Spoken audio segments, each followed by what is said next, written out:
আসসালামু আলাইকুম everyone, welcome back to my channel Salma Akter busy lifestyle থেকে। আপনারা আমার এই ভিডিওটি যারা দেখছেন আশা করছি অনেক ভালো আছেন। আমি আলহামদুলিল্লাহ অনেক ভালো আছি।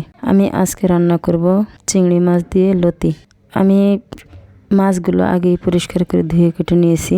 তারপরে একটি কড়াইতে দিয়ে দিছি তেল, তারপরে দিয়ে দিছি পেঁয়াজ মরিচ। পেঁয়াজগুলো একটু বাদামি রঙের হয়ে আসছে, পরে দিয়ে দিলাম একে একে আদা বাটা, রসুন বাটা, জিরা বাটা, তারপরে দিয়ে দিব হলুদ গুঁড়ো, মরিচ গুঁড়ো আর হইল লবণ স্বাদ মতো।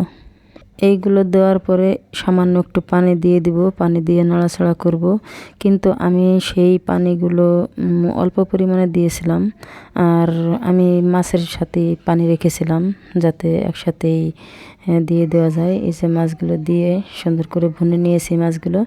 এখন দিয়ে দিলাম কেটে ধুয়ে রাখা লতিগুলো ঢেকে দিয়েছিলাম সুন্দর করে। লতি আর মাছ একটু কষিয়ে নিচ্ছি। কষিয়ে নেওয়ার পরে তারপর দিয়ে দিব পরিমাণ মতো পানি দিয়ে হাই হিটে 10 থেকে 15 মিনিটের জন্য রান্না করব।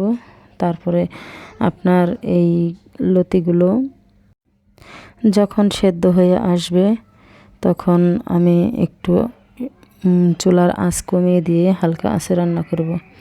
আপনারা কারা কারা এই চিংড়ি মাছ আর লতি দিয়ে খেতে পছন্দ করেন? আমার তো অনেক পছন্দ। আসলে এই হাইব্রিড লতিগুলা আমার কাছে বেশি ভালো লাগে। দেশি লতি বাছতে অনেক কষ্ট হয়, খেতে কিন্তু সুস্বাদু। আমি বিশেষ করে এই লতিগুলো আমার বেশি পছন্দ এই কারণে, তার কারণ এই লতিগুলো ইলিশ মাছ দিয়ে, চিংড়ি মাছ দিয়ে, অথবা ডাল দিয়ে, অথবা এমনিতে ভুনা করে যেভাবেই রান্না করি না কেন চুলকায় না, অনেক ভালো লাগে।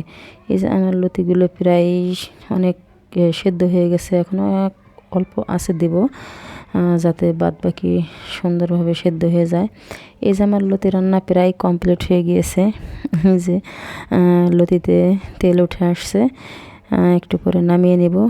আমার লতি রান্না আপনাদের কাছে কেমন লেগেছে অবশ্যই কমেন্টস করে বলবেন, আর যদি ভালো লাগে তাহলে অবশ্যই আমার চ্যানেলটা সাবস্ক্রাইব করে দেবেন। আল্লাহ হাফেজ।